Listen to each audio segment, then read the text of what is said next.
اور جمعرات کو پیدا ہوئے سید جو پیر نئے نئے بنے ہیں وہ لوگ بولتے ہیں کہ یہ تو شیعوں کا ماننے کا تہوار ہے، آپ کیوں مناتے ہو؟ کہ آج تو حضرت عثمان غنی رضی اللہ تعالیٰ عنہ کی شہادت ہوئی تھی، یہ خوشی کیوں مناتے؟ تو میرے بھائی آپ کی انفارمیشن کے لیے بتاؤں کہ حضرت عثمان غنی رضی اللہ تعالیٰ عنہ نے بھی عید غدیر منائی ہے۔ یہ دیکھو یہ بھائی یہ سٹائل مار رہا۔ کہاں سے آئے آپ لوگ بھائی؟ ممبئی سے۔ ممبئی میں؟ یار سب ممبئی والے ایسی حرکت کرتے ہیں دربار غریب نواز نہ کے یار۔ پیر ہیں تمام اماموں کے پیر امام ابو حنیفہ، ان کے ذکر علی کرنے کے اوپر میں اس وقت کے لوگوں نے فتوے لگا دی تھی شیعوں نے، تو آپ نے یہ فرمایا تھا کہ اگر ذکر علی سے میں شیعہ ہوتا ہوں تو مجھ سے بڑا شیعہ کوئی نہیں۔ اور چاروں جو امام ہیں حنفی حنبلی شافعی مالکی، چاروں اماموں پہ شیعوں نے کے فتوے لگے ہیں، یہ بھی ایک حقیقت ہے۔ کئی اسلامک اسکالرس نے یہ چیز کہی ہے کہ اگر کربلا نہ ہوتی تو حضرت عثمان غنی رضی اللہ تعالیٰ عنہ کی جو شہادت تھی وہ اسلام کی سب سے افضل شہادتوں میں تھی، کیونکہ خارجیوں نے قرآن بدلنا کوشش کری، اس کے خلاف آپ نے جہاد کیا خارجیوں کے خلاف، ان خارجیوں نے نسبیوں نے مل کر کے آپ کو شہید کیا تھا، اور وہ قرآن جس پہ آپ کے خون کے چھینٹیں آج بھی، حضرت علی اور حضرت عائشہ صدیقہ رضی اللہ تعالیٰ عنہ کے بیچ میں جنگ بھی ہوئی اس کے اوپر، اس جنگ کو کہتے ہیں جنگ جمل، یہ چیز بھی بہت کم لوگ بتائیں گے۔ اب آپ بتاؤ کون حق پہ تھا، کہ حضرت علی حق پہ تھے یا حضرت عائشہ صدیقہ حق پہ تھی؟ ایک طرف نبی کے وسیع ہیں، ایک طرف نبی کی بیگم ہے اماں حضور، دونوں حق پہ تھے۔ بسم اللہ الرحمن الرحیم۔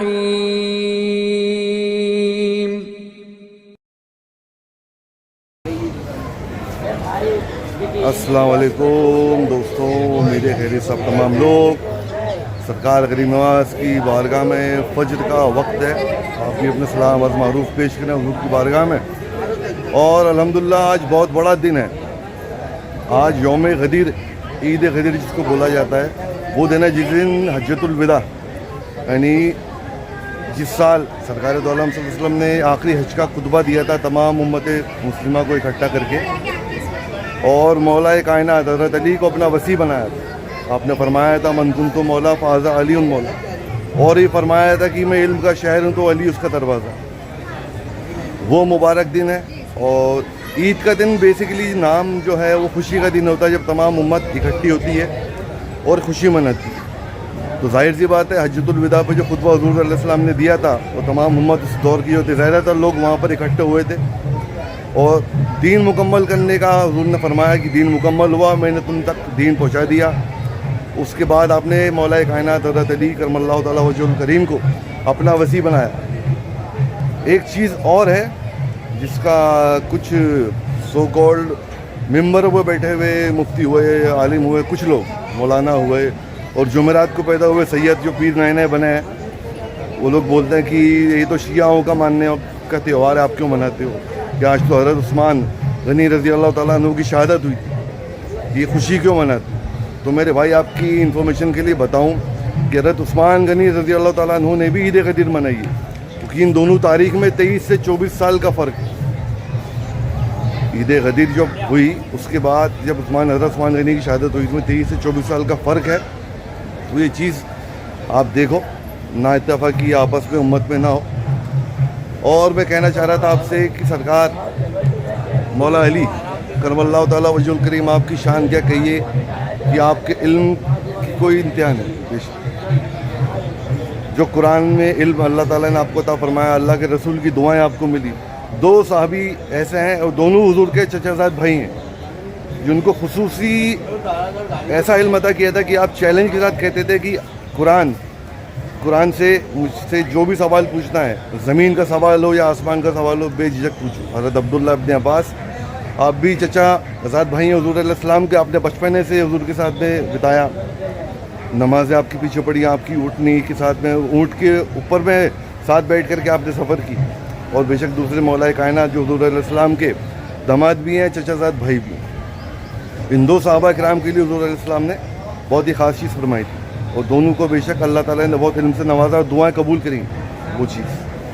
اب علم سے متعلق اللہ تعالیٰ کا علم کیا ہے، تو اس سے میں آپ کو بتانا چاہوں کہ جو قرآن میں واقعہ ہے حضرت خضر علیہ السلام اور حضرت موسیٰ علیہ السلام کا، تو تو حضرت خضر علیہ السلام نے فرمایا ہے کہ اللہ کے علم کے آگے تمہارا یعنی موسیٰ علیہ السلام اور میرا علم اس چڑیا کے برابر ہے جو سمندر کنارے بیٹھی ہوئی ہے اور اس کی چونچ میں جتنا قطرہ پانی کا ہے وہ علم اللہ تعالیٰ نے ہم کو دیا، اور اللہ کا علم سمندر ہے۔ اور آپ خود اندازہ لگاؤ کہ اللہ تعالیٰ کی عظیم شخصیت کے بارے میں، اس کی بلندی کے بارے میں، اور اس نے بے شک ہم کو اپنے نبیوں کے تھرو گائیڈنس دیا۔ اس کے بعد ولایت جو مولا کائنات سے جاری ہوئی اس کے تھرو آج بھی الحمدللہ گائیڈنس باللہ جتنے سید زادگان ہیں، اولیاء اللہ ہیں، سرکار غریب نواز ہیں، غوث پاک ہیں، اور خواجہ نظام الدین اولیاء ہیں، خواجہ بندہ نواز ہیں، کافی اولیاء اللہ بغداد شریف کے اندر میں ہیں، بہت سے اولیاء کرام موجود ہیں، ان کے تھرو یہ علم ہم کو آج بھی مل رہا ہے الحمدللہ۔ تو عید غدیر سرکار غریب نواز کی بارگاہ میں کیسے منایا گیا، انشاءاللہ کچھ کلپنگ میں ویڈیو کی آپ کو دکھاؤں گا، اور سرکار مولا کائنات کرم اللہ تعالیٰ وجہ الکریم کی شخصیت وہ شخصیت ہے جو کسی کے تعارف کی منتظر نہیں ہے۔ ملتا ہے تھوڑی دیر میں، ویڈیو پورا دیکھیے گا، اور میں بتاتے آج کا دربار میں فجر کے وقت کا کیا نظارہ ہے وہ آپ کو دکھاتا ہوں۔ اور اگر کوئی مسجد میں بے حرمتی کرتا ہوا پایا جاتا ہے اس کو ہم ہمیشہ کی طرح سمجھائیں گے۔ ابھی ایک شخص میرے کو دکھا ہے، اس کو سمجھا کے آتا ہوں۔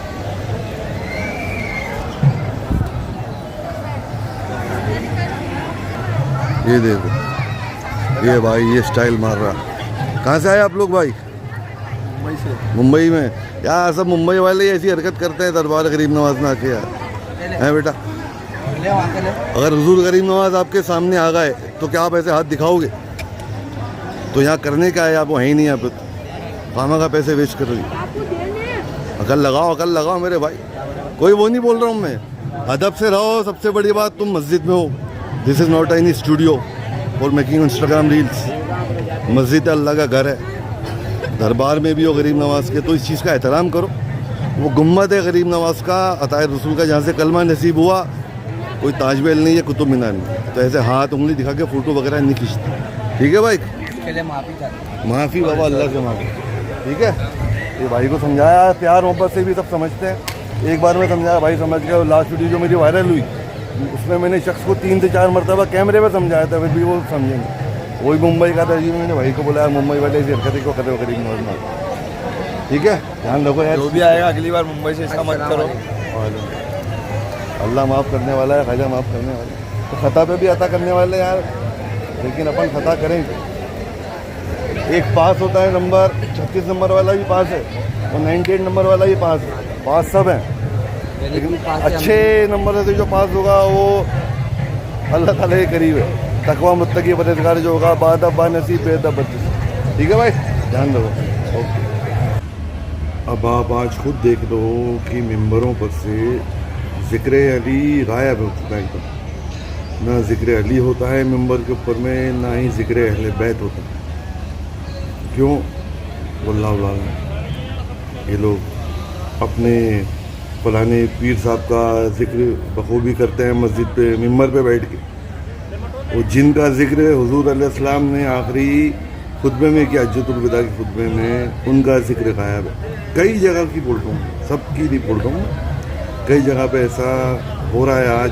وہ انسان جو عام مسلمان ہے، 5 ٹائم کی نماز پڑھنے بیچارہ مسجد میں جا رہا ہے، اس کو جو پٹی پڑھائی جا رہی ہے وہ بیچارہ سیکھ کر کے آ رہا ہے، اس کو ذکر علی کے بارے میں کچھ معلومات نہیں ہے، ذکر حسین کے بارے میں، ذکر اہل بیت کے بارے میں کچھ معلوم نہیں، اور جو ذکر علی کر رہا ہے بلند آواز سے، ان کے اوپر میں یہی مفتی سو گولڈ جنت دوزخ میں بھجانے والے جو ٹکٹ دے رہے ہیں آج کے دور میں، ان پہ فتوے لگا دیتے ہیں کہ یہ تو صاحب شیعہ ہوگا، ایسا ہوگا، فلانا ہوگا، ڈمکانے ہوگا۔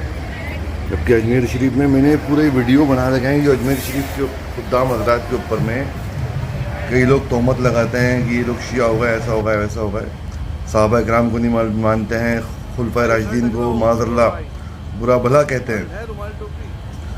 ان کی انفارمیشن کے لیے میں بتا دوں کہ میں نے پہلے بھی ویڈیوز بنا رکھی ہیں الحمدللہ، چاروں خلفائے راشدین کے نام سے اجمیر شریف میں آج بھی محفل ہوتی ہے،